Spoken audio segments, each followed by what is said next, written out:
Oh, my goodness.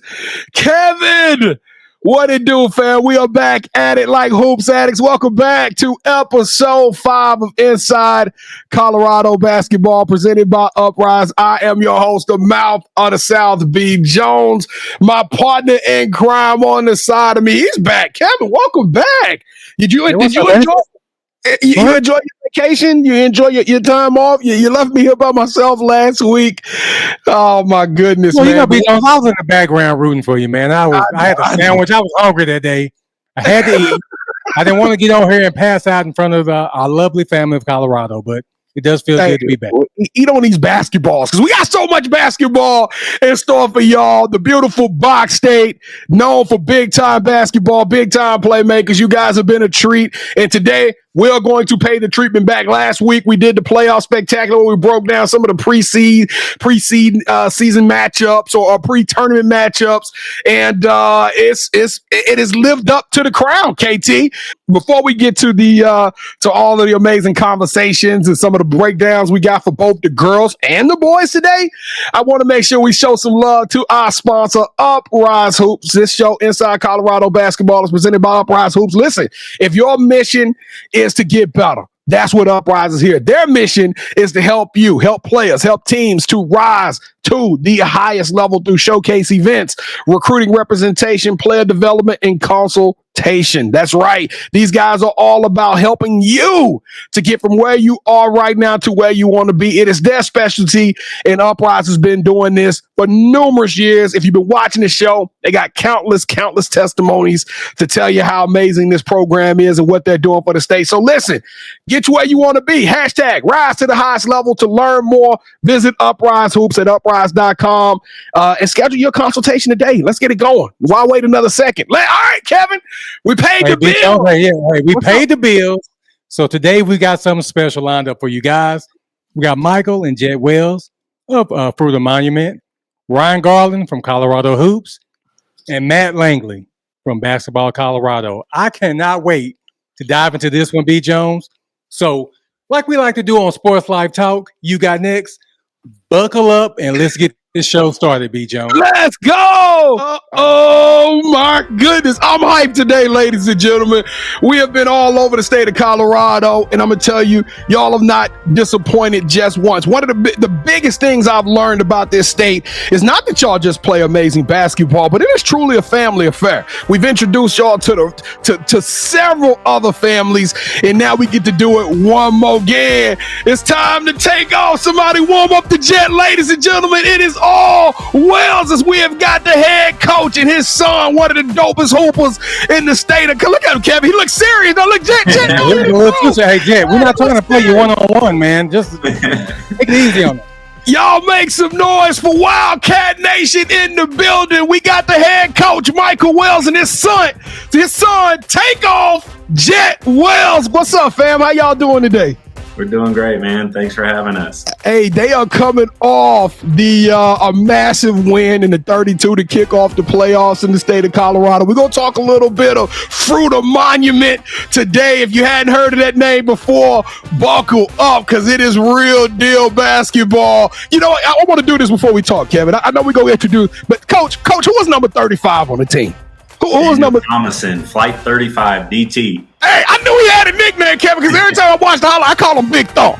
I'd be like, Big Thump 35, because that boy, hey, he yoking, he doing it all. But shout out to Daniel. Yo, man, you the truth. We got to get you on the show. But let's go, KT. Let's tip the game off right now and get to meet the Wells family in a different, more intimate fashion. Welcome to the tip-off, ladies and gentlemen. But B. Jones, whenever we walk into a room, though, we have to introduce ourselves first. Well, you know what, Kevin? We already do that at the beginning of the show, so I ain't think we have somebody new. They're like, man, who are those guys? One guy that's like to talk a lot, the other guy's kind of quiet. They didn't know who we are, B. Let's go. All right, well, KT, I am the mouth of the South, B. Jones, your host this afternoon, and this is my head coach, my partner in crime, the head coach, KT. Kev, let's go, man. Let's tip this thing off. Oh, and we are sports, life, talk. Let's go, KT. See, I feel so much better now. All right, so I'm going to start this off with the superhero question. And B. Jones and I, we're huge comic book fans. And we know that Batman, Superman, Spider-Man, they have their own theme music. So I need each of you to give me your theme song. I think for me as a coach, I'm kind of defensive minded, and I'm going to throw it way back to when I was in high school. Little "Shut 'Em Down" by Public Enemy is probably my theme song because I don't really like to give up any points. So if we can kick the game off that way, I'm going to go that route. My theme song is probably "Dreams and Nightmares" by Meek Mill. Just gets me going before the games, and I don't know. Hold up, wait a minute. Y'all thought I was finished?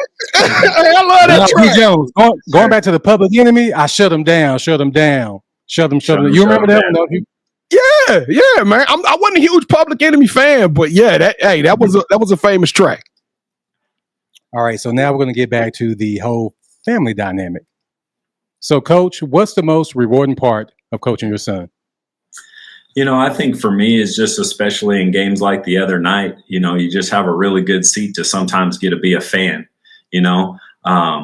I was fortunate enough on the girls' side to coach both of my daughters at Fruita Monument. Then I took a year off that, I was just trying to be dad. And there was an opening in the program, and I was just excited to come back and just continue to be a part of his development. But I've also seen his teammates and his kids, and those kids since they were fourth or fifth graders, and just to see where they are. And I thought they had a lot of talent under the previous regime. We just weren't quite organized, maybe the way we needed to be successful, and to be able to take those pieces and kind of mold them into that. And, just get to spend practices and road trips and games and all of that stuff as part of his career. It's just a way to be a piece that most people don't get a chance to experience. So let me ask you this, though. Is it harder to discipline him as your son, or is it harder to discipline him as a player?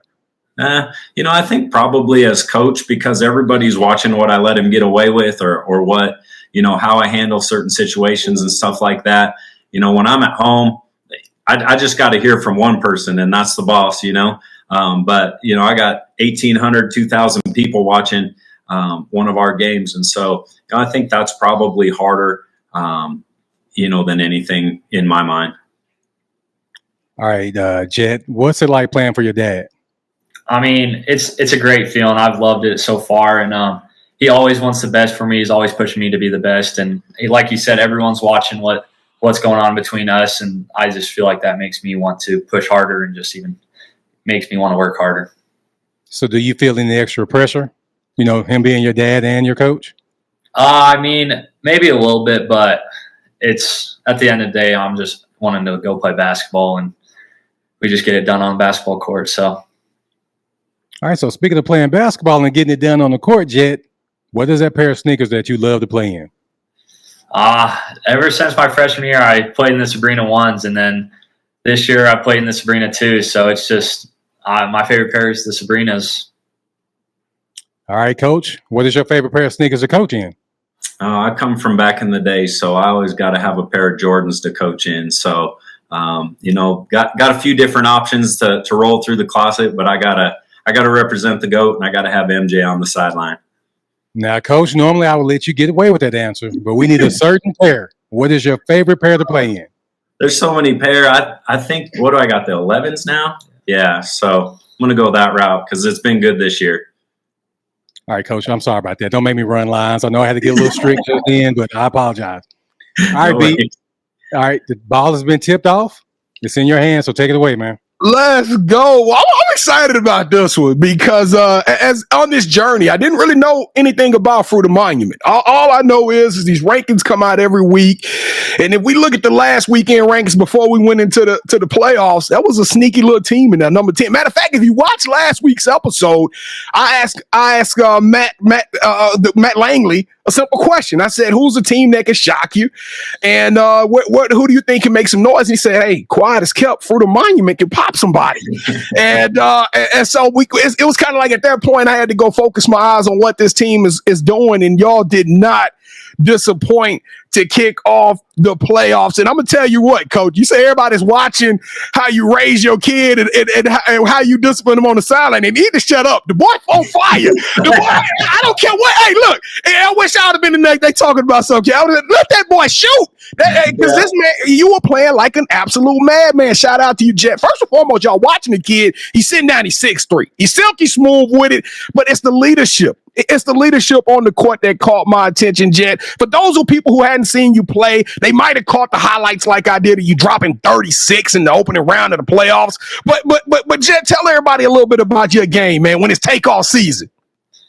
I mean, it's great. I love playing at Fruita. We got a great community here and just great fans, and everyone's there to support you.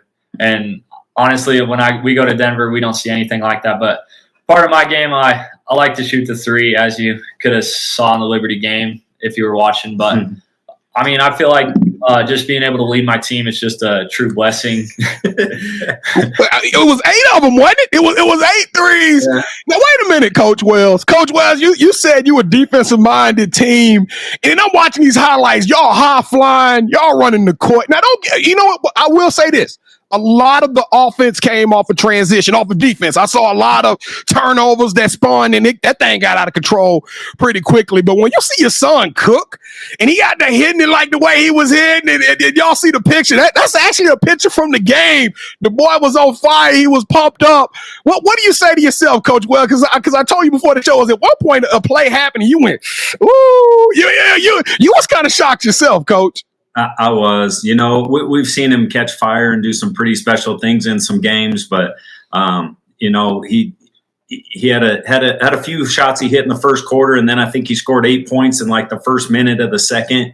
And I just kind of turned around and looked at my assistants, and at that point, the game plan kind of went out the window. And instead of running offenses and sets and stuff, we just ran a little offense. I like to call one guy. We just got out of his way and let him do some stuff. And we always try to have our defense set up our offense, which is kind of our rhythm and kind of how we get things going. But, he was in a zone, and we just had to, really sit back and watch. I don't even feel like I really did anything at that point. I just kind of hanging out, watching like everybody else. I just had a more comfortable seat.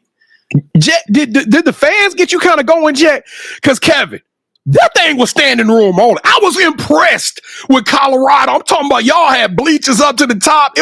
Listen, everybody was standing up. Everybody was geeked up. And I know the game kind of got out of control at some point, but it seemed like the Fruita fan base was on one. And they were giving Jett life. They were putting the gas in that engine. What does it mean to play like that in front of your home team, man? And knowing that you got to go on the road for the rest of the tournament to give them one last hoorah with a bang like that. Yeah, I mean, we got a great community here. They're always here supporting us, and that's how it is at a lot of our games. But I mean, I wish we could play in front of our home crowd every game. I wouldn't change it for anything. And they're always there to support us, and they're always screaming as loud as they can, whether it's at the refs or telling us that we're playing really well or whatever that could be.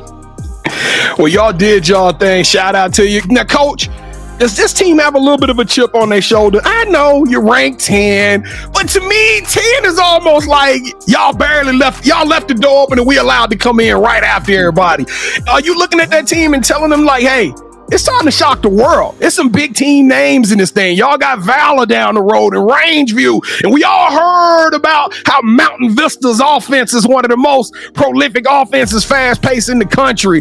But nobody's talking about what Fruita's doing. Is there a little bit of a chip on your shoulder and you telling these boys they got to go out there and shock the world every time they step on the court? Yeah, I think a little bit. We're really from a small community compared to most of the other 6As, and we're the only one on the western slope of Colorado, so nobody really knows about us.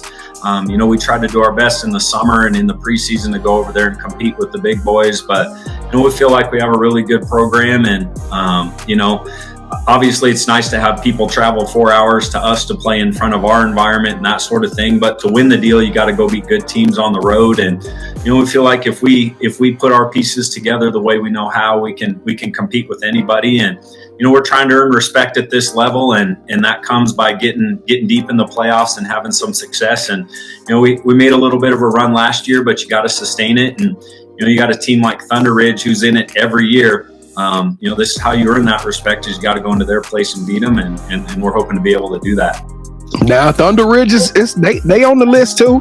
They in the top 10, so this is gonna be one for the ages. You know what I wish, KT? You know what I wish I could do? Have y'all seen the 3-on-3 with the Olympics? And I know the girls are doing it with the Unrivaled and stuff. This is what I want to do. I want to take Tanner Bricada. I want to get Jhett Wells, and I want to get Madden Smiley, and I want to challenge any other state to put up their best 3 shooters and let me go out there and do what they do.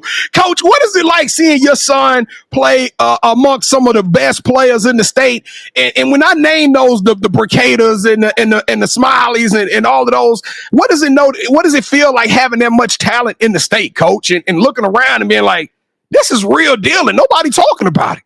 Yeah, I think Colorado's an underappreciated state, especially on the boys' side. And, we get a chance to play with those guys or against them throughout the summer and get a chance to know them and that sort of thing. And, it means a lot for us to have guys from our program, in the same conversation with those guys. And it's just a testament to, the time these guys have put in and the work ethic and those sorts of things, because we are an under-recruited area, not only in the state, but in particular the Western Slope. There's just not anybody that comes over here. And so we find ourselves having to go out and prove it constantly against the state's best and against the nation's best, really, to just garner any attention that we can. Jhett, you was a man on fire, but one thing that I admired about that video is your team. I could literally see it in a 5-minute, 6-minute video that your team looked up to you, man. We talked about Big Thump 35, and who are some of your other teammates, man? You want to shout out, show some love to that played and stepped up. That you gonna need them to be that guy that beat it to help you out, because you can't score 36 every night. You gonna need them to step up and play big minutes against a team like Thunder Ridge coming this upcoming week. Yeah, Gavin Bradshaw, he's played a huge role stepping in for his first year, being our point guard, and Carson Weddle guarding their best player always, and Jimmy Hawkins, and honestly just the whole team. It's been awesome to just play with those guys and just always have them supporting me. And in that game, they were just telling me, keep shooting it. Like that's what gave me fire. Like my teammates wanted me to keep shooting, so I kind of just did, and then it just kind of took over the game. So I'm just thankful for all my teammates, honestly. You 6'3", Jhett. You got a super shot. You got crazy moxie. You play defense. The whole team plays defense. Are you starting to get that the college looks, the respect you need in order to take your talent to the next level, man? What is this recruitment process looking like for you? Yeah, I've talked to a few schools. Everything's just kind of happening late right now with the transfer portal and all these new rules happening. But I feel like I've got a pretty decent amount of recruitment. Hopefully this summer is a big summer for me in this next high school season, and hopefully I just start to get those offers that I worked pretty hard for. Coach Wells, you got a tall task on your hand. Like you talked about, Thunder Ridge has been there. They've done that. You guys are having to get on a bus ride and travel down there. You got to get this team focused and dialed in to pull off what most is going to consider an upset. What's the secrets, Coach? What's the formula? What's the game plan? How are we going to pull off this upset and shock the world here this upcoming week? Well, we feel like we're pretty prepared to travel on the road. We go over to Denver 2 or 3 times a year. And what a lot of people don't realize is we have a league team that's 4 hours away from us. So we are travel tested.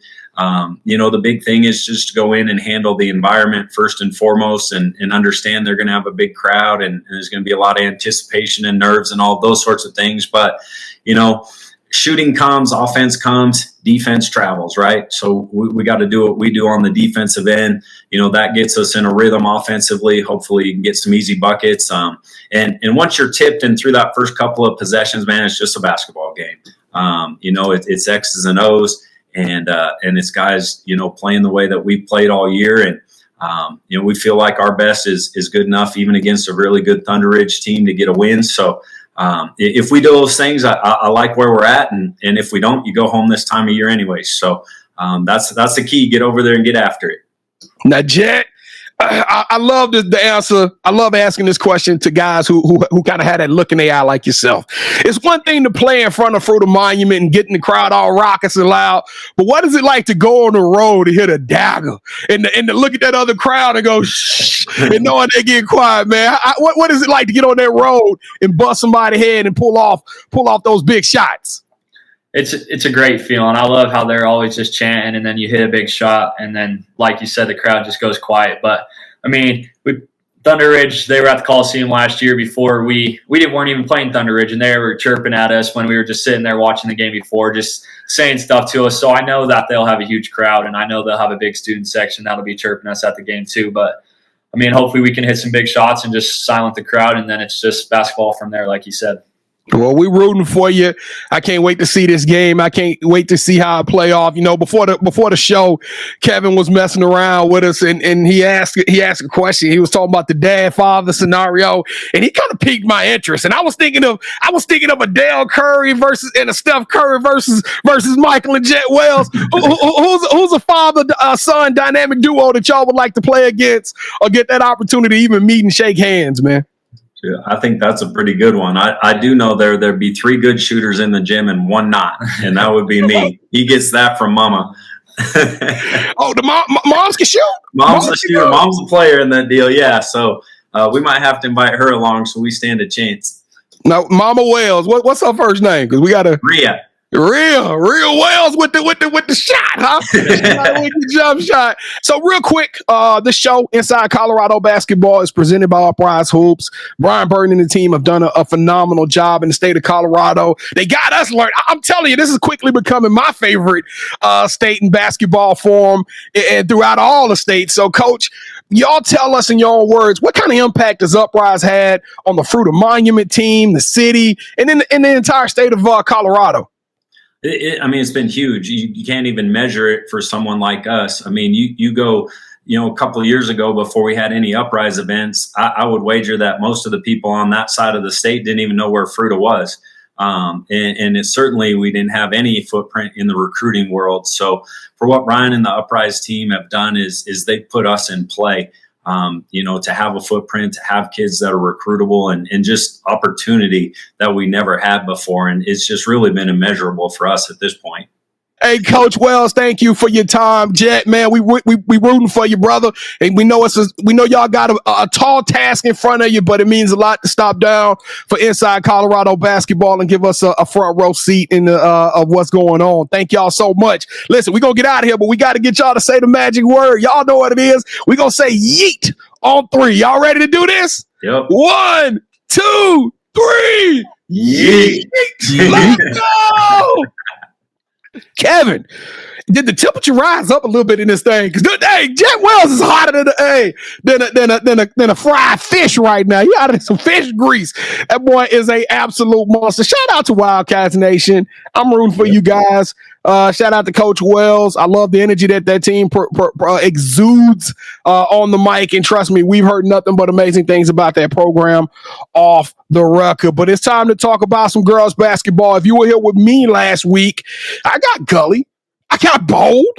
I got off the show and I called up the managers. I said, hey, I need a production meeting Monday at 8:00 a.m. And I went in that meeting and I demanded girl playoff talk. That's right.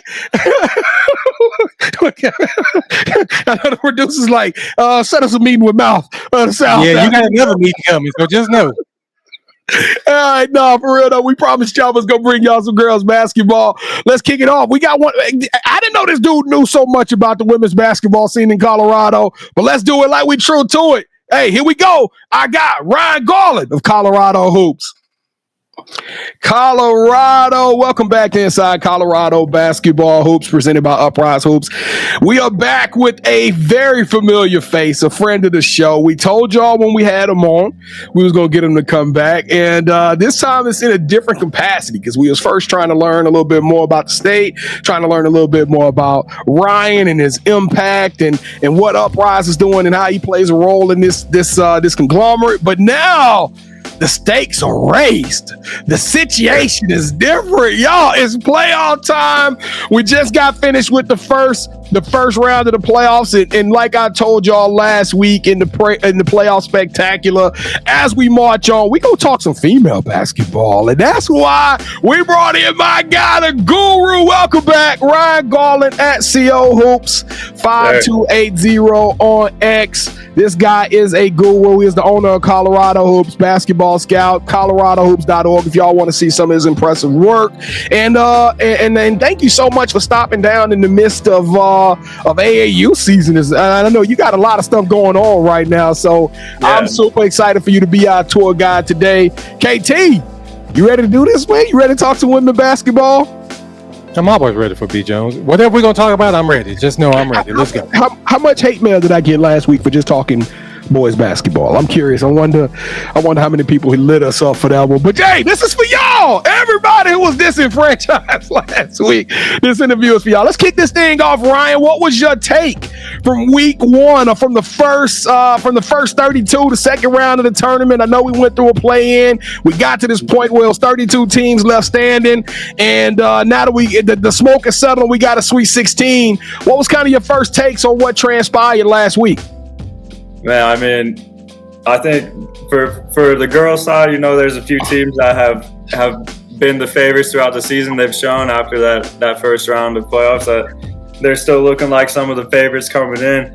And then, there's a few teams that made some noise. We got a few upsets on the girls' side, but for the most part, I mean, those heavy hitters are looking like, they're bringing their games. It's going to be very interesting, especially in 6A with the way the seeding played out. It's going to be interesting. Some of these matches we have second round are real heavy hitters, so I'm super excited for that. Can't wait for these next round of playoffs to come. Well, let's talk a little about that, because I am number one. 2 is not a winner, and 3 nobody remember. Well, you know who number 1 is, don't you? Grandview. Hey, shout out to Grandview. They went. They had a big matchup against Horizon, a play-in team. They completely dominated them with the score of 72-30, and now they have a marquee matchup against Rocky Mountain. What is your take? What is your prediction? Is Grandview business as usual, or can we stage a coup and see Rocky Mountain pull off a major upset in this one? I mean, Rocky Mountain's a solid team, good squad. Don't get me wrong, but I think Grandview should take this one home. They're led by one of the best players in the nation. Some people call her the best player in the nation, Sienna Betts. She's gotten comparisons to Jokic, and she honestly plays that similar style of a big man, big woman who's dictating the flow of the offense, really good passer, elite passing vision. And, I mean, some of these numbers she's putting up this year, she's putting up double-doubles with 20 rebounds. I mean, just truly dominating. They went through the Centennial League and won that in dominant fashion. That's one of the toughest leagues in the state. So I think this next round should be business as usual with them. Sienna and then Ava Chain, who's one of the top sophomores in the state, really has that ball on a string. Seen her cross up with quite a few people this year. I mean, between that duo, I think they'll have not an easy time, but I think they'll be seeing the Elite Eight. I was about to say, you gonna have my voice on YouTube videos of these kids on these highlight videos when Rocky Mountain pull off the upset. I'd love to be proved wrong. Is there a path though? Does Rocky Mountain have a path? Is there a shooter? Is there one player that stands out on that team that you like? Hey, you know what? They got a sluggish chance if she comes to play. Hey, so they do have the D-Lop twins. They're around 6 foot, maybe 6'1". So they've got some size they could put down low on Sienna. If they're able to step up and really have a combined effort to slow her down. And then really, if they'll need a big game from Kenna Wagner, the guard there. She's a tough guard, good athlete. If those 3 can have big games, they can stay in it and stay within striking distance for sure. We 5 minutes into the playoff spectacular, KT, and I got goosebumps. I'm super excited. I got to figure out a way I can watch that matchup on TV. Now, last week we had Coach Mark Jones of Doherty. We had the Spartans in the building. I know I'm skipping all around, but I got to talk about it because guess what? They just did us well. The 15th ranked Spartans is now in the second round of the playoffs. They made it to the Sweet 16. Congratulations to all those young ladies and Coach Jones. But they got a tough task. It don't get easy for them because they playing number 2 ranked Valor Christian. Walk us through this matchup, man. Man, Valor for people who don't know, came in at the end of the season ranked number 1 for us in Colorado Hoops. But in the tournament, Grandview got the number 1 seed. But they're 1A, 1B if we're being honest. And this Valor group's deep, led by Quinn Van Sickle and Peyton Jones, who 2 of the top guards in the state. And they know Sienna very well. They played all summer with Sienna on Hardwood Elite, so they tough. Mm-hmm. Yeah, so that Valor group, they got those two are the leaders. It's a deep group. I mean, Doherty is probably one of the deeper teams coming from down south this year. You know, you have a lot of interesting players on that group. Katie Driscoll is shooting the ball well.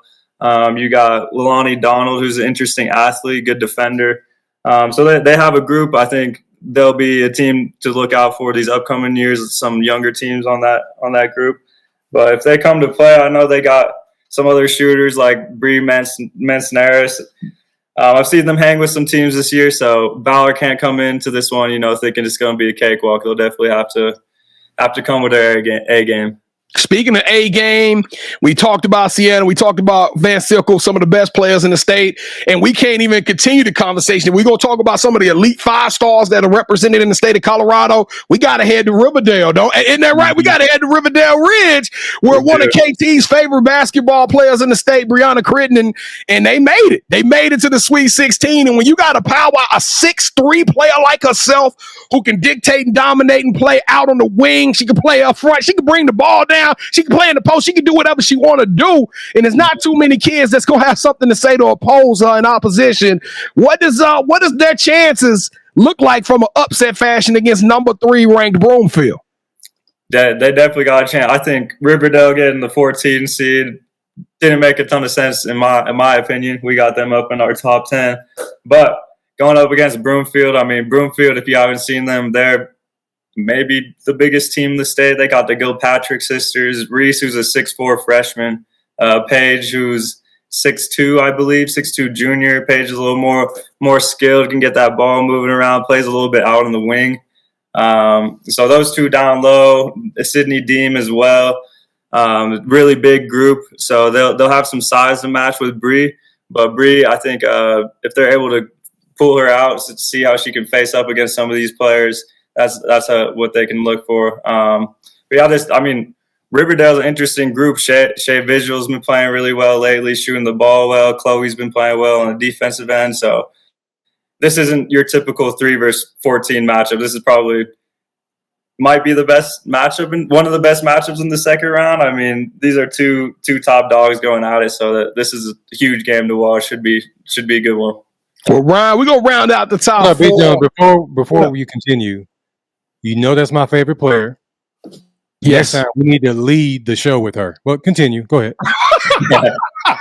Kevin, they rank 14th. You know, I like that's the even better. She's an ultimate underdog right now. Oh my goodness. Kevin, we cannot play favoritisms. Bree, I got your back. Yes, we can. Well, you know what, Kevin? I know another. You know, I know you love Bree, and but I know you love also our girl Tiana Chambers over there at Cherry Creek. Definitely. And it looks like Cherry Creek has earned that 4th seed, and they got a matchup against number 13 Columbine, rounding out the top 4 matchups. What has Cherry Creek been doing all year? Because we know Tiana hadn't been 100% healthy. And what are their chances of actually making some noise and taking that thing all the way to the finals? Yeah, no, Creek's a good group. So that I don't know if everyone's heard, but they had a coaching change kind of midway through the season. And ever since the new coach stepped in, they've been looking really well. I think they won all their games ever since the new coach came in until they played Grandview.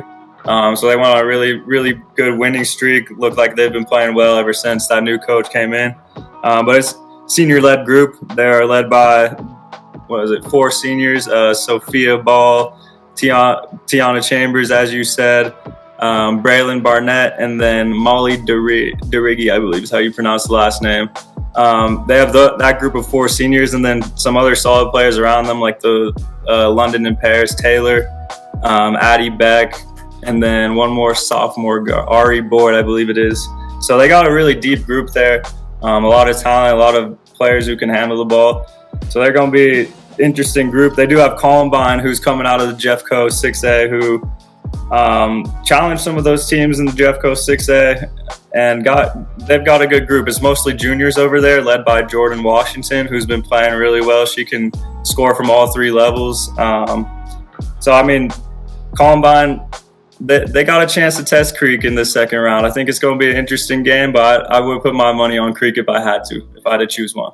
We got to jump over here to the 5A, but we got 4 matchups left, and we're not going to dig into each matchup because we got so much more basketball to talk and a very little time to do it. But you got Pine Creek versus Ralston Valley. We got Denver East versus Arvada West. We got Legend versus Regis Jesuit. Highlands Ranch versus Cherokee Trail. Out of those 4 matches, what's a team that we need to be paying attention to that even though we're not going to break down the game, that we may be talking about them next week being in that Final Four?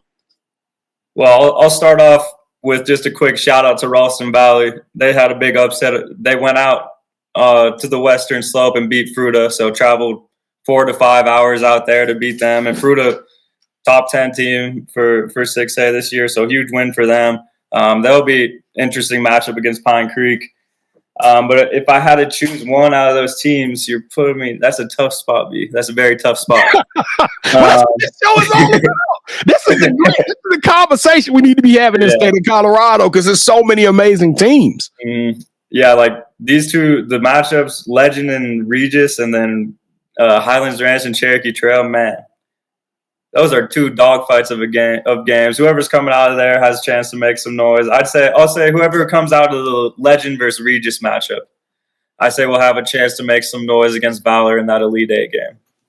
Okay. All right. Well, Kevin, I'm super excited about the 6A ball. But we got to talk about some 5A basketball. And you are rocking with KT, the head coach KT in Mountain South. We All Sports Life Talk. This is Inside Colorado Basketball Hoops. We are with Ryan Garland of Colorado Hoops. He is our expert today, and he is breaking down some of the women's playoff brackets. And as you can see already, this has been a very dynamic show. We talked about some highlight players that represent the state, but also some incredible matchups. Let's take it to the 5A side of this thing. And I want to preface this 5A by saying that when I was doing some research, I saw one team, and that one team looked almost unbeatable. And, and I don't want to put too much pressure on it, but it seemed like Air Academy is on a different level. First round of the playoffs, they beat a team 76-19. My goodness. Like, what is going on? You said in the playoffs? In the playoffs, KT. In the first round of the second round of the playoffs, they defeated a team 76-19.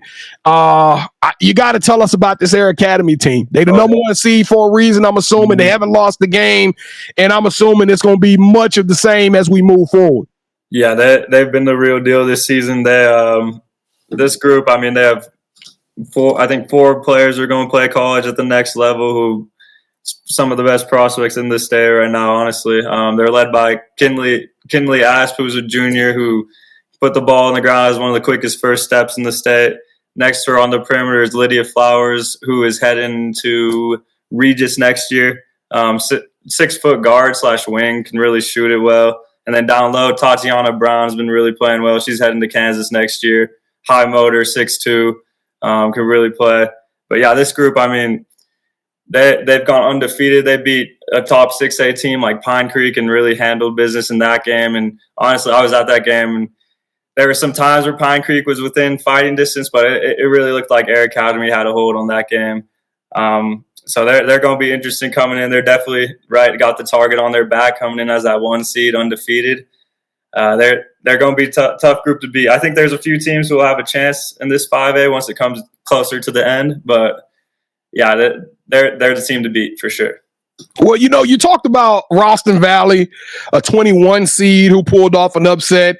And we got blessed again in the 5A division because George Washington, who was ranked number 20 seed, went into Golden and knocked them off. So now we got them facing the number 4 matchup against Roosevelt. What needs to happen for George Washington to keep that magic going? They're going to have to push the pace against Roosevelt, I would say. They got some scrappy guards like Brittany Booker and then Madison Honeycutt. If they can push the pace, press them, get a few turnovers, push that into offense, I think that's going to be their best chance of doing that, relying on those 2 guards to really bring that ball pressure.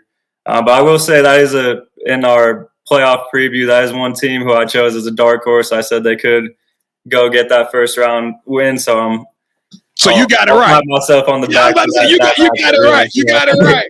You got it right. Well, you know what? I always say roll the dice again. Double down on it. Double down on it, Ryan. Well, you don't have to say George Washington, but who was a dark horse throughout the whole landscape of the 5A?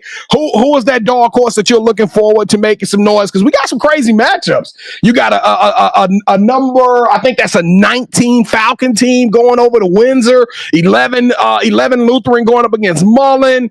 You got another 23 in Lewis Palmer against Frederick.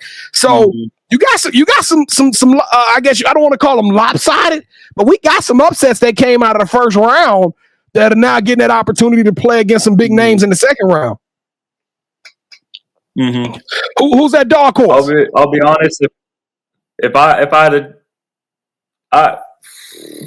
had to choose one of these lower seeds to win, honestly, I don't. It would have to be between. I think it's Palmer Ridge taking down Green Mountain. They've had some solid games this year, but honestly, I think these higher seeds are going to take it. If I have to be honest with you, I think the higher seeds are going to, for the most part, sweep. Other than Durango versus Montrose, I think it's going to be a dogfight. That's a rivalry game. They played each other a few times this year. I know. I was saving that. I was going to talk about that next. The 8-9 matchup, which is on paper going to be the typical most balanced matchup, right? Yeah. And now, wait a minute though, Kevin. Did you know they had some old fashioned hate in between Durango and Montrose? Tell us. Come on, you got my interest. Tell us a little bit about this matchup. No, it sounds juicy. Yeah, it's a good rivalry out on the western slope. So we're on Denver, we're on the eastern slope of the mountains. They're battling on the other side. They're over basically almost in Utah, battling out over there. But they're two of the top programs from the western slope. So they've traditionally just been teams that go and battle it out from there. So this year they've had two super close games where I think it was Durango won in both of those. If someone please correct me if I'm wrong. I'm almost certain with Durango.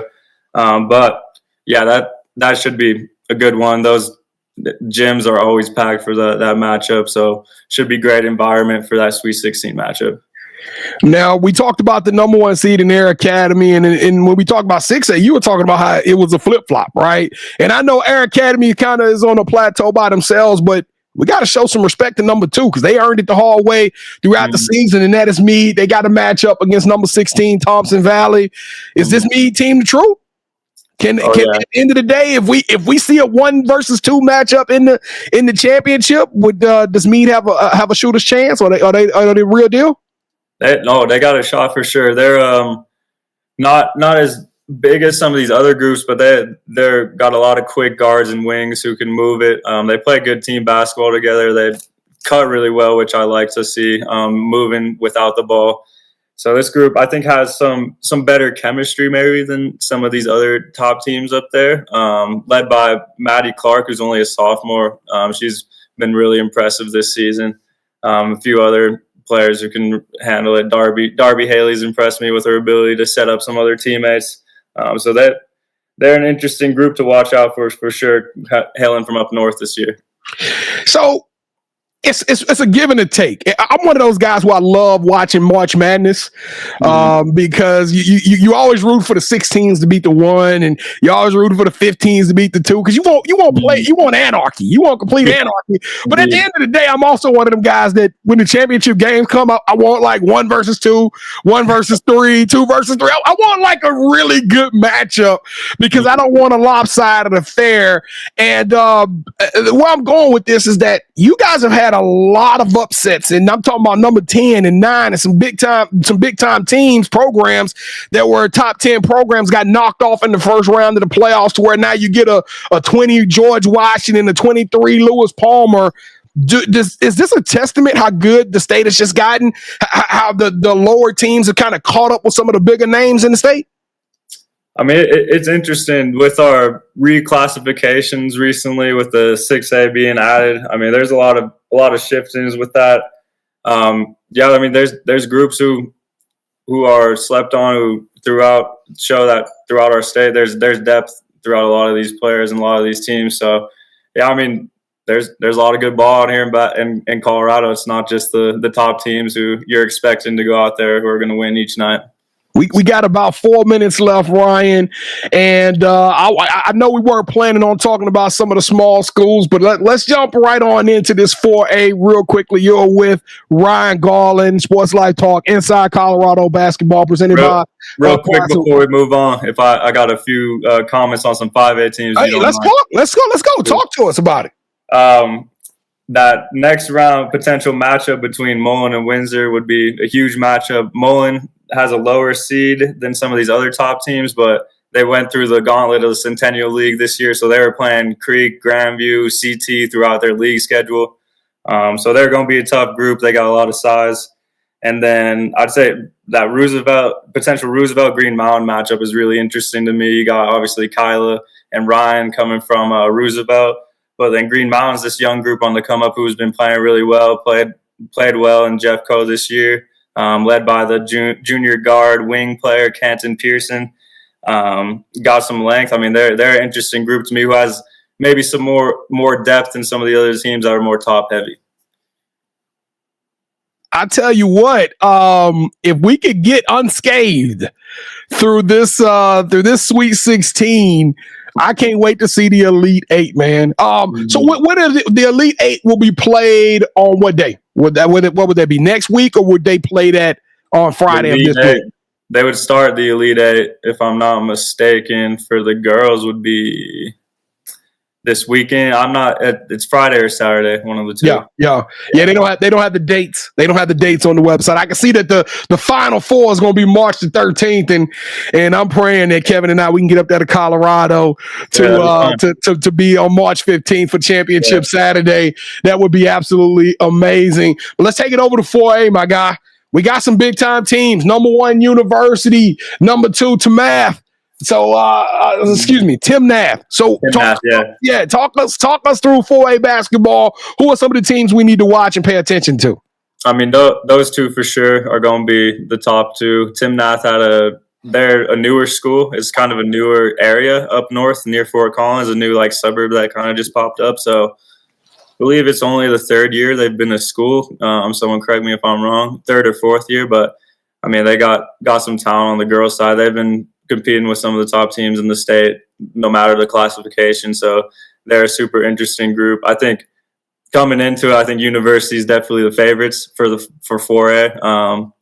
They got Janae Krabig and then Addison Harding, those two seniors who have been playing really well.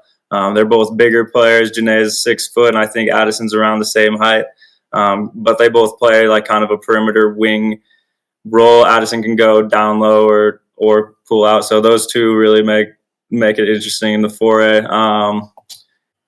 I'd say outside of University and Timnath, Eaton is a team to watch. They're led by Courtney Steinkamp, who's been one of the top sophomores in the state. She's been balling out, really does a little bit of everything on the floor for them.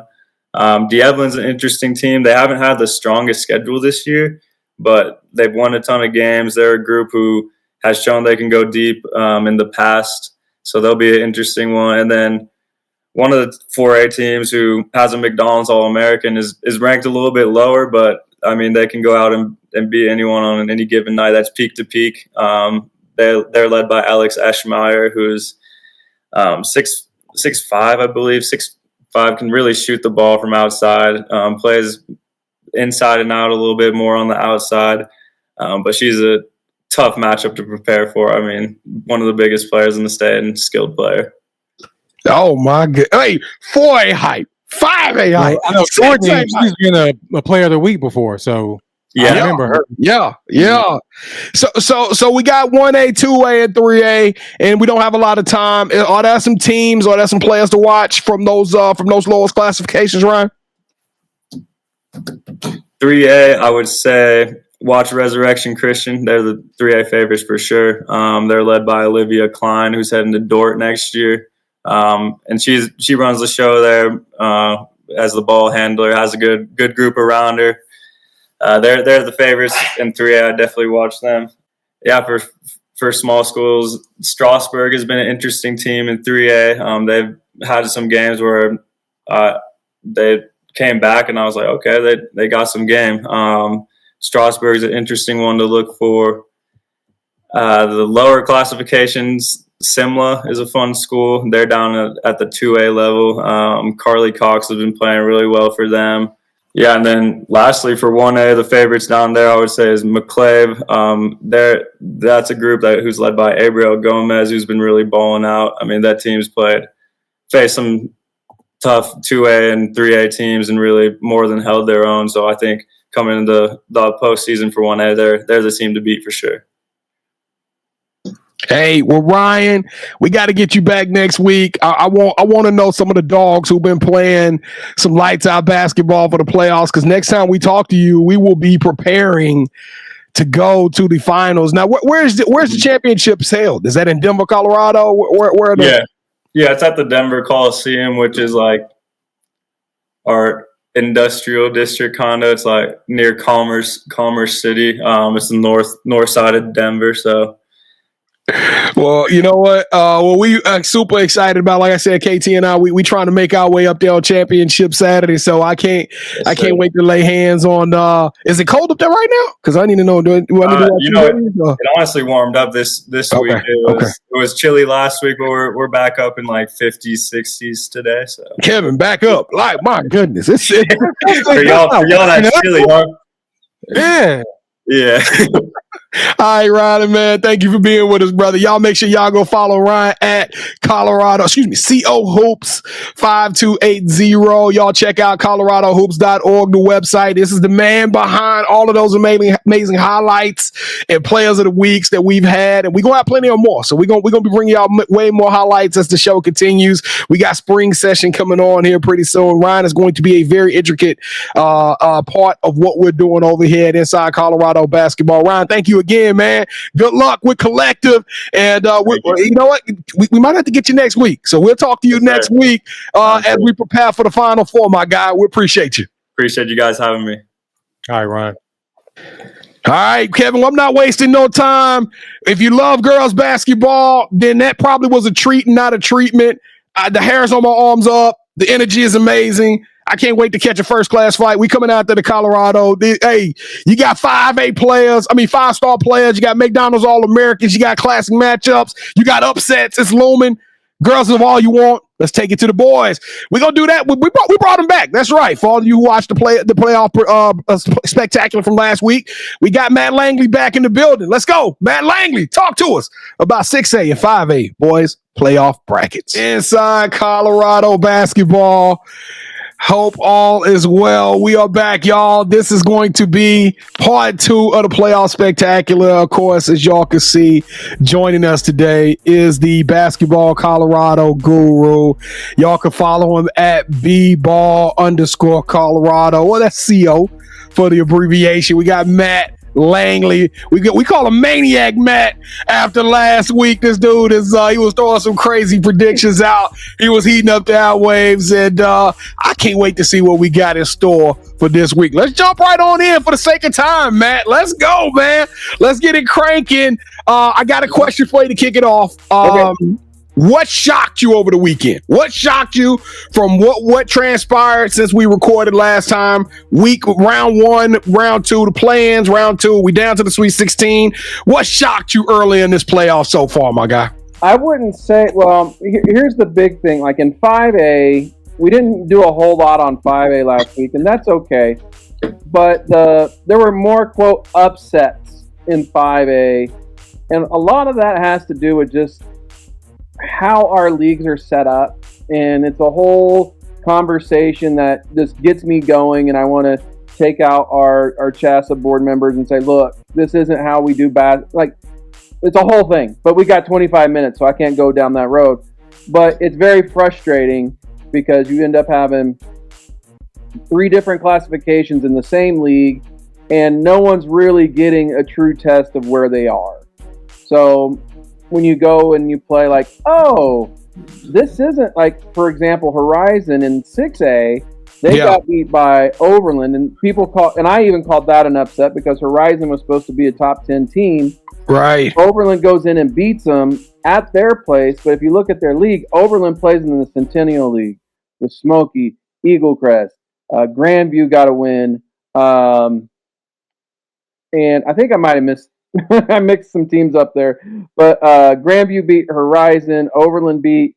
I have to look at the bracket again, but Overland got the win. They were underdogs, and those two just happened to play in of course, in Colorado, the two toughest leagues are the Centennial League and Continental League. There's nothing about it. So, and that happened in 5A as well. You got a lot of teams not playing in true 5A leagues, had some inflated records, and then you're like, oh, okay, we see where we got right, and that kind of thing. I would say like the biggest surprise was kind of like what happened in 5A, and then wasn't totally shocked about Overland beating Broomfield and Grandview beating Horizon. Sorry, Grandview's the one that beat Horizon in the upset. But but the one thing that was a super surprise. I know you guys love Austin Valley. Yeah, you should have seen what they did to Creek. Oh my God, they put it on them. We're gonna jump into some 6A ball. We're gonna start with the 5A, and that's why I opened it up with the shocker question, because you got to remember, I'm sitting in the studio. All I can do is look at the stats on the sheet, but I mean, it is glaring that 5A has become total anarchy. It's pure chaos. We got 25 ranked Sand Creek knocked off Severance. We got 28 Mountain View knocked off 5 Discovery Canyon. That was a big one. That one right there was big because honestly, Discovery Canyon played in a good league and they had some good wins and it was a tough league. And then Mountain View, their league isn't exactly tough, as you can tell by their 28th ranking there, but you know, they put it together, and sometimes, you know, on the right night, the right time, shots fall, and you find yourself in a game at the end of the game. You know, you find yourself in a game at the end of the fourth quarter, and you're like, okay, let's go win this thing. And you know, Discovery Canyon, they didn't really do a great job finishing games this season anyway. So it was just kind of like a, you know. Yeah. Kind of caught up to him. Well, I mean, but they were all over the board. I think 20th ranked Durango knocked off a lower seed team. Lewis Palmer knocked off a lower seed team. And I mean, it just didn't get any easy for some of these 5A schools. Right. And that's kind of like where we're starting to talk about what the leagues actually look like and where people are supposed to be and that kind of thing. Because when you look at Montrose beating Thornton, Thornton isn't, you know, they've gotten a lot better recently, but they're still playing in a league that's not elite. And Montrose, they're, you know, give you some geography here in Colorado. If Montrose is over on the western slope, over by Grand Junction, and Thornton's right on I-25 here in the metro area. And for teams to go out west and win, that's really hard. Regardless of how good you are, it's really hard because odd things happen on the western slope. It just happens that way. Same thing when, you know, Fruita comes here.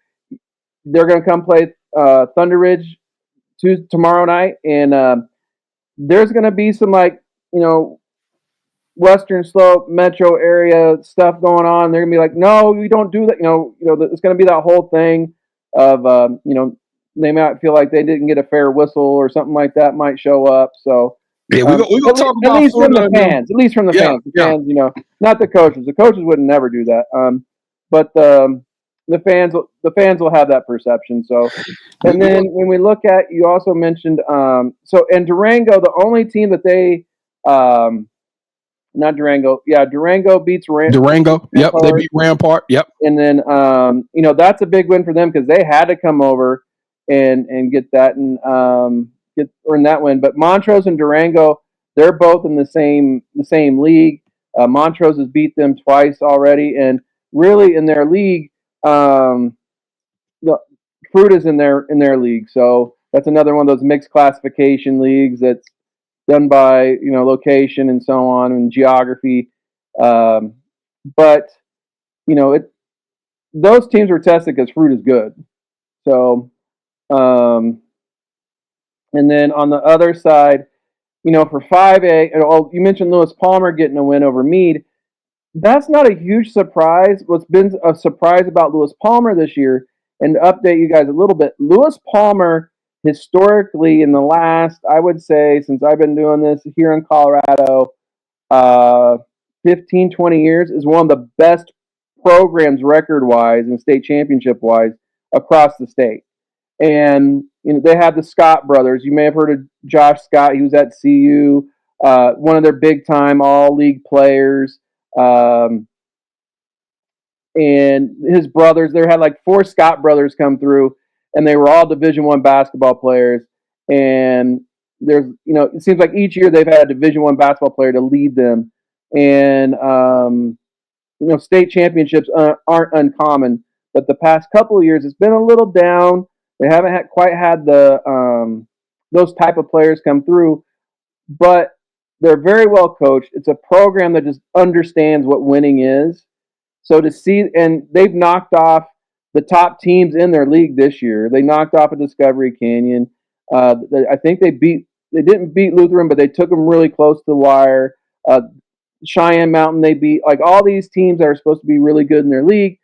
They've been able to beat, and Meade is a very good program over the past few years, and it was just a matchup of 2 really good programs, and it just, that's how that one ended. But for the 5A though, when we look at it, the matchup that really belongs in the Final Four, and you kind of like look at this, and this is where, like, in Colorado, we do everything based off a computer because computer matrix, RPIs, and max prep rankings. We smash them together, come up with a number and a ranking. We don't have a whole lot of human element anymore to it. So when you look at the brackets, you get some stupid brackets. Like in 6A, you've got 3 Continental League teams in the semifinals there. So it's silly. Or in the region semifinals, if you look at it that way. But 3 and I think it's like 4 or 5 overall in the Sweet 16. I'd have to go back and look. But looking at the 5A part, this Palmer Dakota Ridge matchup that's getting ready to happen tomorrow night has 2 elite scorers in it, and this really should be saved for the Coliseum, right? For the Final Four game, because Ethan Berninger of Dakota Ridge and Jatwain Micah Palmer are bucket getters, straight bucket getters here in Colorado. And it kind of sucks that, if a couple of things had changed for Palmer, they're not that low of a seed. They really should be a top 8 seed. If you look at it and you're being honest with yourself, they're a top 8 seed. There's no way this game should be happening now. It should be happening on Friday night. Wow, that's crazy. So let's get into some of these 5A matchups. You've already kind of done a great job of segueing some of these wonderful teams, but before we get to the monster in the room, that Lutheran, which before the tournament, Matt stood on this platform. He said Lutheran had a direct channel to the crown, but this 28-21 matchup between Mountain View and Falcon looks very tasty. Let me tell you why.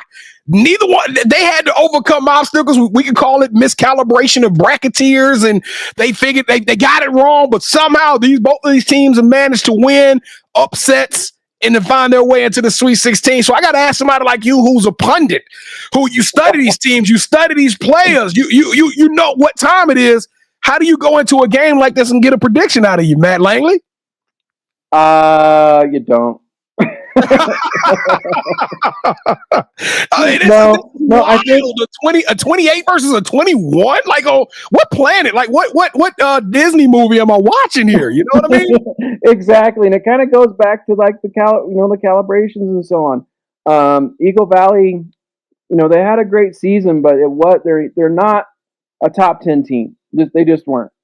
No disrespect to those guys, but there's like people say, there's levels to this, right? There's levels, and even though you're in the 5A, and truthfully, they may even be probably a 4A program overall. That's a whole nother topic for another time. This whole classification system we got going on top of the leagues.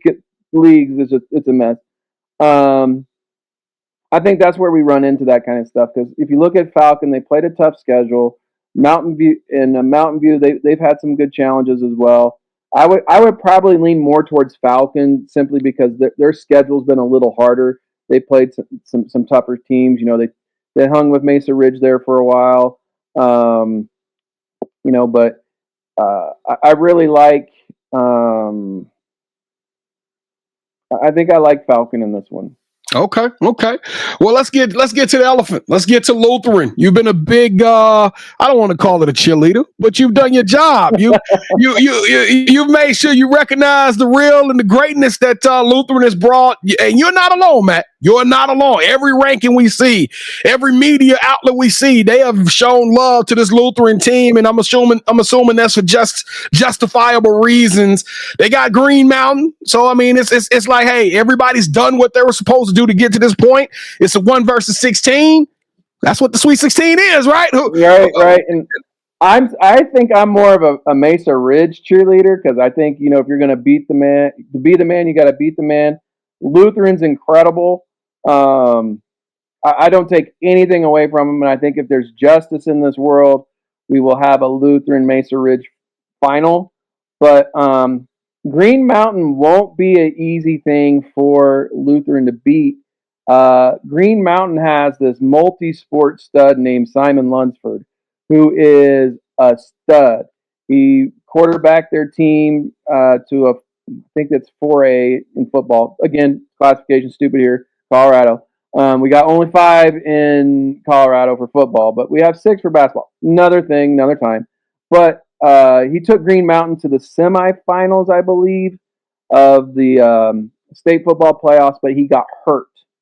And he had to be out for the first half of the basketball season. And probably, if everyone's being honest with themselves, probably should have missed a couple more weeks, getting into the flow and that kind of stuff. But the kid is a monster on the floor. Like I said, he was the quarterback. He doesn't play like a quarterback on the floor. He can handle it. He can shoot it. He's a smart basketball player. And then when he's done with basketball, he's going to go rip 90 mile an hour heaters playing baseball. So, kid's a stud. He's like, if you wanted to find the true what a high school athlete looks like, you circle this kid, because he does, the 3 sports and so on. But for example, when he got back into it, he dropped 41 on a team. Yeah, he's like that. Once he's back, and that's why I kind of say, I like Lutheran. I think it's I really think they'll probably beat Green Mountain, but they can't take Green Mountain lightly, because that Simon Lunsford, he's the difference maker for these guys. Steals, blocks. He probably, honestly, if he had a little more time, probably be up there in rebounds too. He's scoring almost 18 a game since he's been back. The kid's really good. Now, being objective here, so's Lutheran. And Lutheran's big, and they got Spegman and Lalo and those guys. But the Green Mountain game, I think, out of all the 5A games tomorrow night, that one's the one the Palmer and Dakota Ridge game really stand out to me as 2 games that could be really fun to watch. If you want to watch a grinder, just grind it out. We're not. We're 2 teams that just base our identity off grinding and defense. If that's your style, watch Montrose and Durango. In the words of the legendary Jim Carrey, when it comes to Green Mountain, so you're saying there's a chance. Is that what I'm getting, Langley? A little bit. So this is my last question about the 5A. We've kind of jumped all across the board here. We've talked some big name schools, but at the end of the day, we started this off. I talked about shockers. We talked about all of these upsets, all of these 20th seed teams, 20th seed or higher teams that are in the Sweet 16. But at the end of the day, Number 1, Lutheran. Number 2, Mesa Ridge. Number 3, Dakota Ridge. Number 4, Montrose are all still standing. Those top 4 teams, if they handle business as usual, could lead on March the 14th and give us an incredible Final Four.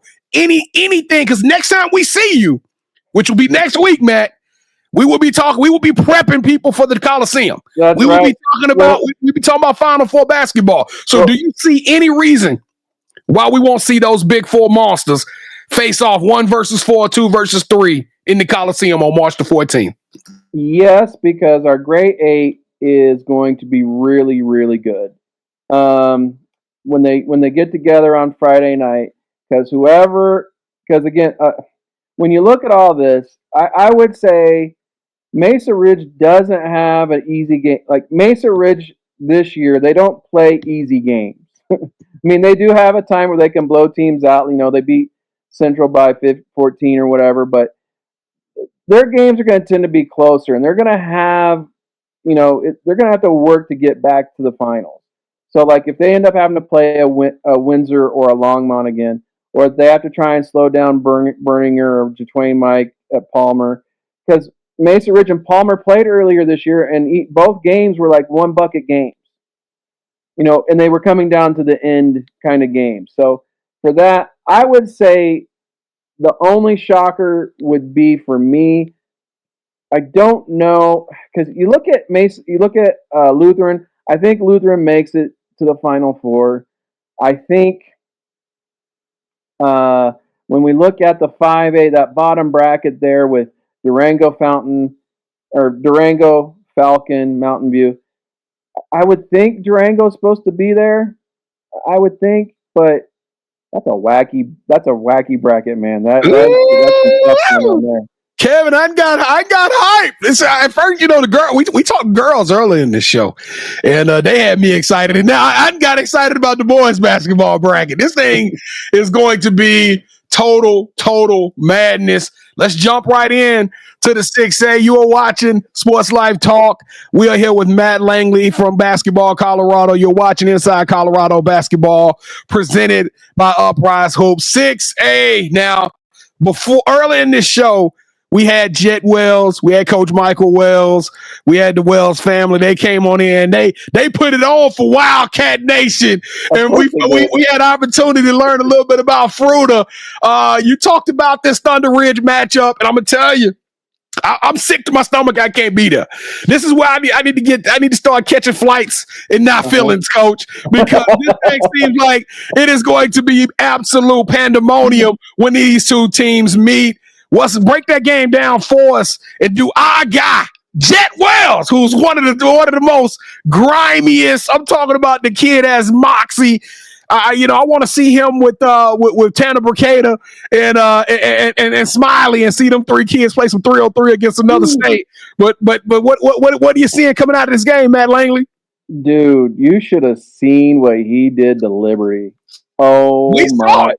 We saw it. I called the laws on him. I said, "Hey,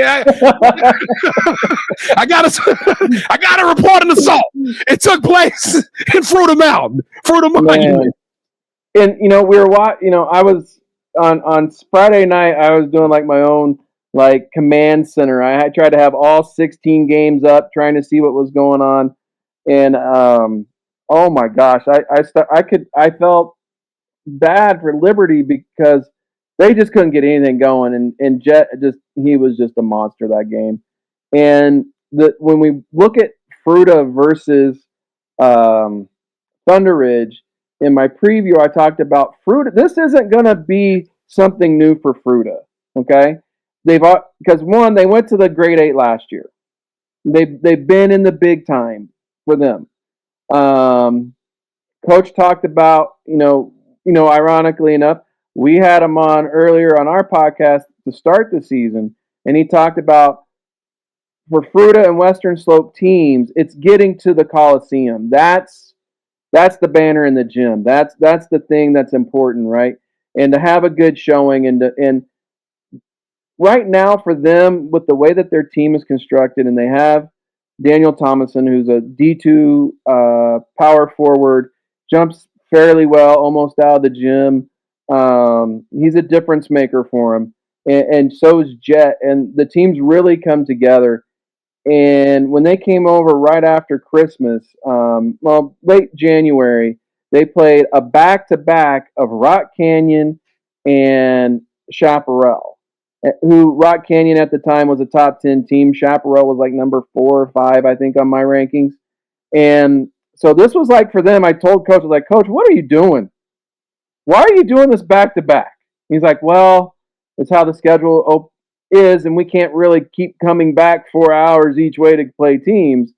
And okay, I get it. But they knocked off Rock Canyon at home, and Rock Canyon has one of the best student sections. They can't match the Mountain Vista Wish Week magic. I'm sorry, Canyon Crazies, you just can't. You can't do it. It's a special night over there. But any other night, the Canyon Crazies are it. They're the best student section in the state. Well, you can keep that rolling, because I'm gonna tell you, Rock Canyon, and I'm gonna let you make your prediction here on Thunder Ridge Fruita in just 1 second. But Rock Canyon and Chaparral, it's funny you mentioned those two teams. They are playing against each other. So if you watch the Highlander, you know there could be only one, Coach. One of them got to go home. True. That's another one. Like these are league rivals. These are guys that live 10. The schools are like 10 minutes apart. That might be 15, but they're very, very close. They're in the same league. Chaparral went over and won by 5. They had a 25-point fourth quarter to come back and win at Rock Canyon. Early in the season. Okay, early in the season. 3 weeks ago. And those Rock Canyon Chaparrals, there's always knockdown dragouts, and this game could be one of those where it goes. But that's got to hang on you. That's gotta be a chain around your neck kind of feeling, knowing that the team scored 25 in the fourth quarter, right? To come back and beat you, and then you got to go out there and see them in a do or die type situation, right? And like the way that these two teams play, Rock Canyon's super happy to go. Okay, we'll play fast. They put like 70 something up on Smoky Hill, so they can play, right? Chaparral, they like to play fast, but they also like to throw in some Princeton. Rock Canyon will grind 2 minutes off the clock because we don't have shot clock here. They've been known to drag out a minute and a half, 2 minutes over the years of just taking time off the clock and not necessarily stalling, but waiting for the best shot possible. So tomorrow night could be the grinder of grinders, or it's a race to 85. I just don't know what they're going to do. I'll pick Chaparral simply just because they won before. But, that Rock Canyon Smoky game at the beginning, when I saw the bracket come out, I was like, man, that kind of works out for these two teams. They get each other out of the way, and then whoever has this has that bump, that little bit of adrenaline to go, hey, we've done this. And they're not bad.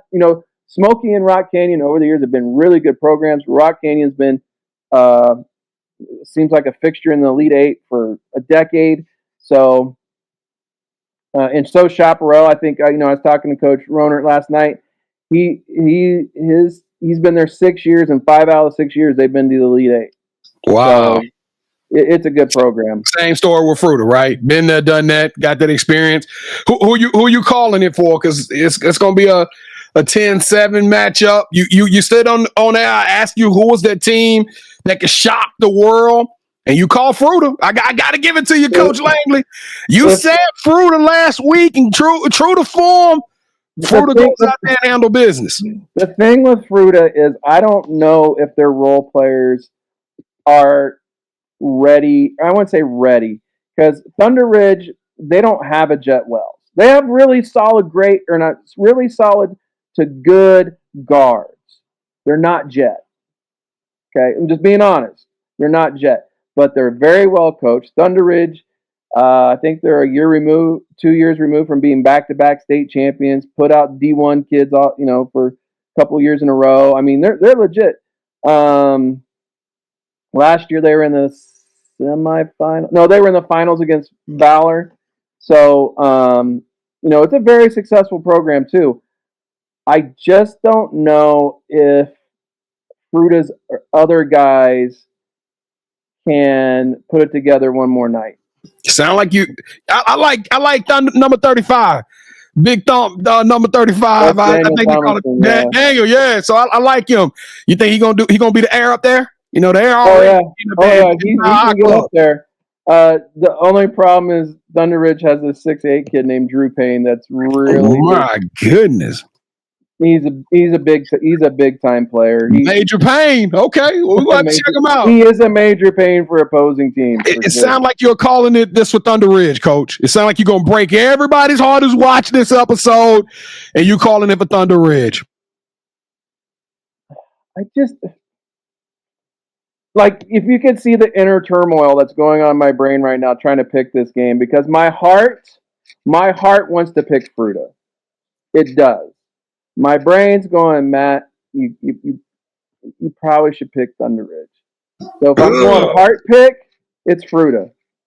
The smart basketball, understanding how this might go down, you got it. I'd have to pick Thunder Ridge. Now watch this, Coach Langley. Watch how this done. KT, who you got? Fruita Thunder Ridge? I'm going with Matt's heart. What you think? We didn't have Thunder Ridge on the show yet. I'm going with my boy Jhett. Hey, Kevin don't care about no sponsors. He ain't care about who coming on this show. Kevin, like, we ride or die. Hey, we'll deal with that when that happens. When they come on the show, I'll apologize, but I'm rolling with Jhett. I knew KT. Hey, KT 10 toes down for people that rock with the show. All right, here we go. We got a couple more matchups. We go get you up out of here, Coach. Rangeview took care of business. You know what? You said so much about Rangeview. We're not gonna spend too much time on Rangeview today. The only thing about this matchup, and I'll just put it this way: LD King got hurt in the last game. How serious it is, I don't necessarily know. He was down for a little while. He got hurt towards the end of the game. The game was already taken care of, but he did get hurt. I just don't know what his availability will be for tomorrow night, and that could be a big difference in that game. Okay, well, if y'all are watching this in the comments, it's game day. Y'all keep us posted on LD King if he's going to be available for the night's game. Now, Coach, Grandview has shocked the world. They are one of the biggest upsets. They went to Horizon. You spoke on earlier today how the matchmakers kind of missed. We dropped the ball. They fumbled the bag on this one, but we here now. And Grandview's going up against a top 10 team in Regis Jesuit. What's the play on this one? Are we fading Grandview, or are they gonna keep that train rolling? The train might be coming to the station, boys. The thing is with Grandview and Regis, they're literally right down the road from each other. They're like about a 5-minute drive. They're super, super close. Grandview is just one of those teams that they put it together against the right team. And I just don't know if they have enough to combat Eric Fiedler and Lucas Dickinson, because those two forwards are just different. And the Regis guards are very, very solid. And I know Grandview plays tough, and that's kind of been their thing over the years. Like, they're a tough defensive-minded team that when need to, they will go score. And when they have the talent, they can go score. This team doesn't have the players like they did when they went and made their runs to the Grade 8 and the state championship a few years ago. So I think it might be coming to the station. Well, you teed this thing up. You talked about Ralston Valley taking paddle to butt against Cherry Creek, and it didn't look good. I'm looking at the box score right now, 75-43. Oh, and Coach, you would not. If I tried to explain it, you would not believe it. That first half, I've termed it the Stampede. And it happens every game because of the Mustangs. I'm being stupid playing off the horse there. If they've been watching the show, they understood because we had so they already understood the mascot. So no, but that's no. But when they just went bonkers. It was like 41-14 or something like that at halftime. Caden and Tanner and the whole crew, none of them could miss. It was just like one after the other after the other. And Creek's not a bad team. Okay? They have one of the tallest freshmen in America, the Betts kid. He's 7'2". His sisters are all Americans and all world. Like at going to UCLA, and his oldest sister is probably the best center in college basketball. Future number one WNBA draft pick. For sure. And so, like, he's got the pedigree. You know, you saw it at the beginning of the game. He had some really nice moves. They didn't fall.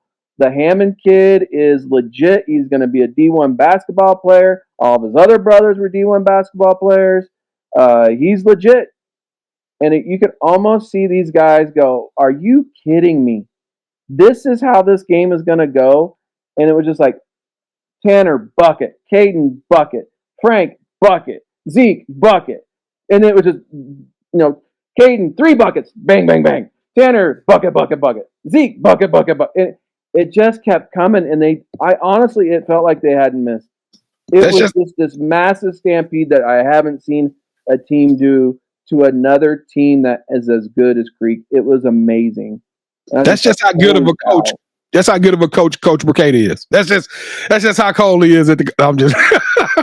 Jones, ask me who I'm going for. Ask me who I'm going for. Kevin, Ralston Valley, number 4 versus 13, Denver South. Who you got in that game, KT? Oh. This is easy for me. It better not be. Let's go. After what he just said too. I just hope they didn't use their man to go. Denver South. See, this is where I get to educate some people a little bit, and I'm not saying that you guys don't know everything. Oh no, we need educating. We need educating, Coach. We're not from there. Don't quite know about Denver South because Denver South's history and Coach Valdez's history of having teams. Coach Valdez back in the early 2000s, mid 2000s had 2 back-to-back teams at Lincoln High School. That was another DPS school. Some things happen. He eventually ends up at South and kind of resurrects a South program. And these cats can play. They're young and hungry. Dominic Rhodes Martinez is the hardest playing senior left in the tournament. If you want, you guys talk about dogs and things like that. This cat is a dog. He will go out there. There is no question about the amount of effort he is giving night in and night out. Okay? And he scores. He's good. He can score. He's another one of these Colorado guards.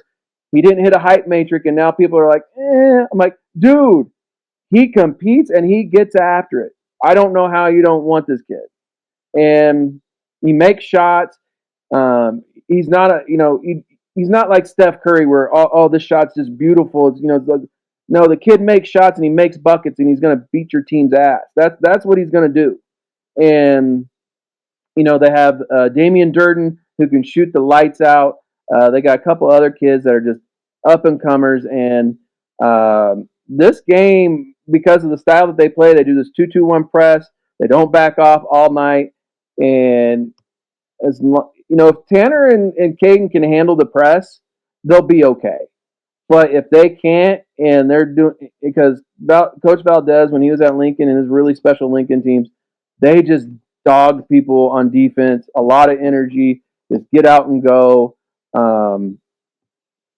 I'll pick Ralston Valley, but okay. You go and see you was making me nervous for a second. This is a 5-point game or something like that. Don't be surprised.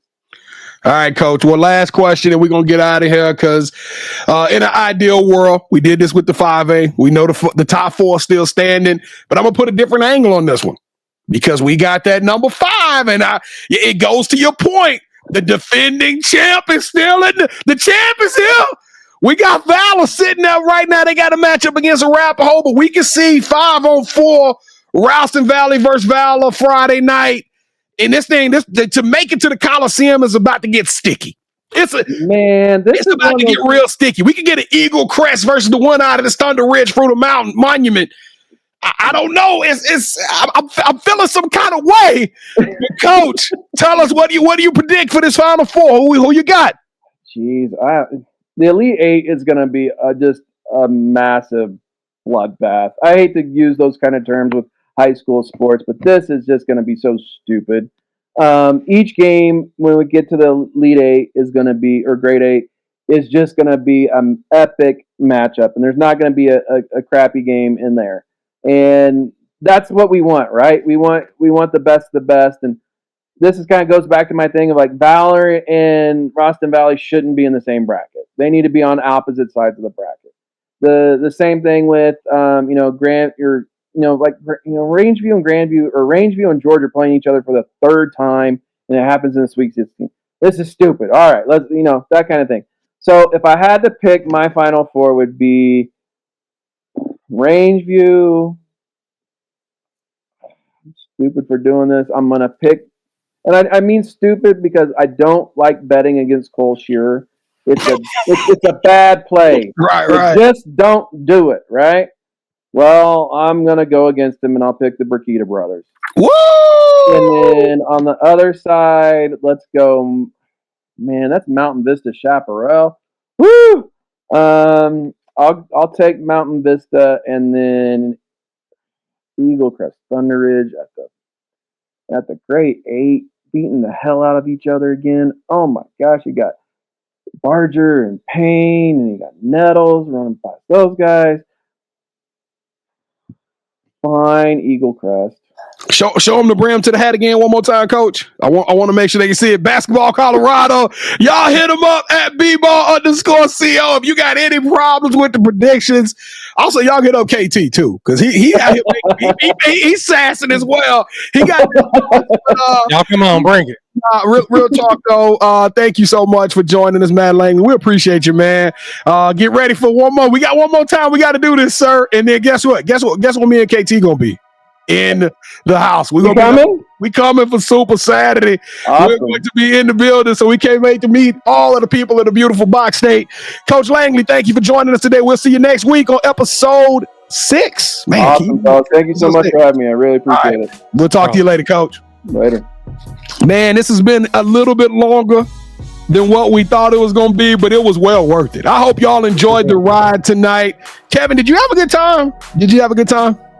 I always have a good time, and for those of you that don't really know us, we are students of the game, but we really, on our other show, so it's a shameless plug, You Got Next, where we focus on the women's game, so it was beautiful to talk about all the amazing girl talent in Colorado. So go ahead. In all fairness, we've had Northern Colorado on You Got Next. We've had Colorado on You Got Next. We showed Colorado. We showed Colorado a lot of love. Any teams that you're excited about after listening to the girls break down, the guys break down? Any teams that you are super excited about watching or what following them over the Sweet 16, KT? Well, you know, my girl Bree. I'm looking out for her, and pretty much B Jones. I'm loyal. So if you came on this show, I want to see you do great. But for all the Colorado athletes, it's a pleasure to talk Colorado basketball because we know how slept on y'all are. And if we, with our little platform, can bring some exposure to y'all, then B Jones, it's well worth it. Kevin, you stole the words out of my mouth. I'm gonna need you to work on that because that's exactly what I wanted to say. Listen, at the end of the day, we having fun, we entertaining, but at the same time, we talking some serious hoops. Listen, shout out to all of the teams that made it to the playoffs, whether it was through the play-in tournament. You guys are putting your heart, you're sharing your soul with the world and doing it through the wonderful game of basketball. And shout out to all the teams that's about to go to war tonight as well as on Friday night. Good luck to everybody. Stay safe, stay blessed, leaders, stay healthy. We want to make sure we have some clean, good competition and let the cream rise to the top. But you know who I also want to thank, Kevin? All of the parents. And listen, you guys have one of the most difficult jobs. That's to be at all of these games, all of these practices, and watching these young men and ladies whose knees are hurting, and you're taking them to doctors, and you playing the job of a coach and a parent. You're doing it all. Shout out to all of y'all. We know one thing: Colorado, the state, it is a basketball family. A fan. We appreciate y'all for letting us be a part of that family. Let's pay the bills one last time. Thank y'all for watching Inside Colorado Basketball, presented by Uprise Hoops. Remember, Uprise has a mission. That mission is to help players and teams rise to the highest level through showcase events, recruiting, representation, player development, and consultations. Uprise specializes in helping you get from where you are now to where you want to be. So if you want to be somewhere, and you want to be somebody, and you want to go somewhere, you better go to Uprise UpriseHoops.com today. Learn more. Get that consultation. Speak to the team. I promise you, you will not be disappointed. Kevin, he did a shameless plug, but I'm going to do the plug like we supposed to. Ask Sports Life Talk if you want more from KT and I. We one of the dopest podcasts in the game. This day we out here. This is our year. We are rising to a whole nother level. We would love to have you on that journey with us. And trust me, when I tell y'all this summer, it's going to be muy caliente. I'm talking about 1,000 degrees. We taking it up. We ratcheting up the heat in the building. And Kevin, you want to go and tell them what we going to be March 14th? That's right. In the Coliseum. Come on, Kevin. We're going to be in the Coliseum. We coming. Well, I want to make sure. I didn't know. I'm committed. I'm down to go. I didn't know if you were for sure, so I want to make sure we got that on wax and that you were going to be there. Hey, Kevin, like, wait a minute. What we going to be at? Oh, no, okay. We coming to the Coliseum, we'll baby. be out there, man. So be on the lookout. If you see us, come give us a hug. Dap us up. Dap us up. With you. We're going to put you on the mic, so we look forward to meeting y'all. All right, and we're going to we might have some swag with us. We bring us a little swag bag. I don't know about all that. We may not have no swag. We bringing the swag, B. Jones, because I don't get paid to. Like we swag. We bringing the swag. Hey, shout out to y'all, Doc State. We appreciate y'all. Colorado! Inside Colorado basketball presented by Uprise Hoops. It's been a treat. We'll see y'all next week when we announcing the Final Four. It's going to be a shorter show because we ain't going to have too many teams to talk about, and we're going to find out who has made it to the gauntlet, into the Coliseum. We love y'all. Thank y'all so much for watching. Be blessed. Respect each other and love one another. We'll see y'all next week on episode 6 of Inside Colorado Basketball. You know what you got to say, KT. Don't think I was going to let them go without saying it. Y'all know what y'all got to say. 3, 2, 1. To the afternoon, then rest repeat. Hit the like, leave a comment, or subscribe so you don't miss a beat. You